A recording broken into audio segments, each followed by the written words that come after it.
दोस्तों queen Elizabeth की death हो चुकी है, मगर आज भी क्वीन एलिजाबेथ के कुछ सीक्रेट्स है जो रिवील नहीं हुए। क्वीन का सबसे बड़ा सीक्रेट ऑस्ट्रेलिया में है, जो कि 2085 तक रिवील नहीं होगा। इसका कारण मैं समझाता हूँ। जैसे कि हम सबको पता है कि क्वीन एलिजाबेथ सिर्फ इंग्लैंड की क्वीन नहीं है, बल्कि ऑस्ट्रेलिया, कनाडा और न्यूजीलैंड की भी क्वीन है। 1986 में क्वीन ने एक लेटर लिखा था ऑस्ट्रेलिया को, और ये लेटर खास करके सिडनी के लोगों के लिए था। इस लेटर को कोई भी नहीं खोल सकता है, यहाँ तक कि क्वीन का पर्सनल स्टाफ भी नहीं। ये लेटर सिडनी में एक बिल्डिंग के लॉकर में छुपाया गया है। क्वीन के इंस्ट्रक्शंस के हिसाब से इस लेटर को 2085 में ही खोला जा सकता है, और उस टाइम के सिटी के मेयर ही इस लेटर को खोल सकते हैं। दोस्तों आखिर क्यों लोग इन ओल्ड फोटोज में इतने सीरियस दिखते थे?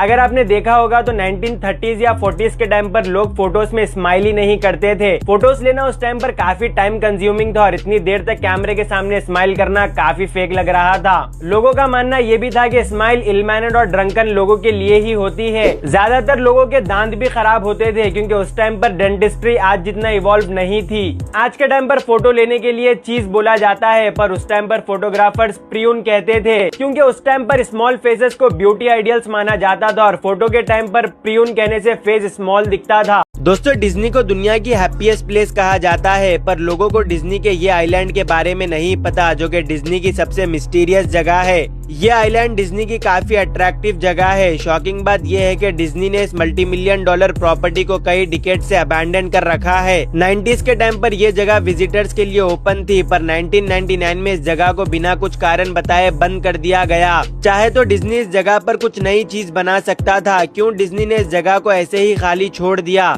आखिर डिज्नी क्या छुपाना चाह रहा है? अगर आप इस जगह पर विजिट करते हैं तो डिज्नी आपको लाइफ टाइम के लिए बैन कर देगा। दोस्तों जापान के इस फार्मर ने कुछ अलग ही कर दिखाया।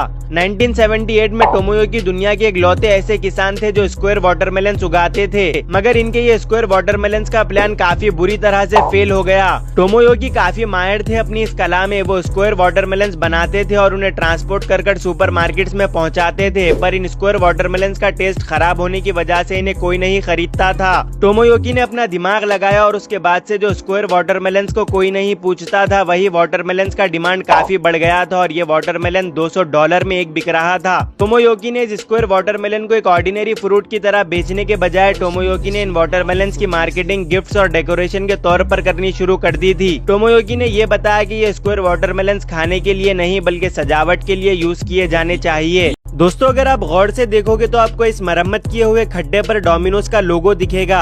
कई लोग को लगेगा कि ये डोमिनोज की मार्केटिंग स्ट्रेटेजी है, पर ऐसा नहीं है। 2018 में डोमिनोज ने कई हजारों खड्डे भरने शुरू किए अमेरिका में, क्योंकि कई कस्टमर्स के कंप्लेंट्स आ रहे थे। आखिर क्यों लोग रोड की खड्डों की कंप्लेन एक पिज्जा कंपनी को कर रहे थे?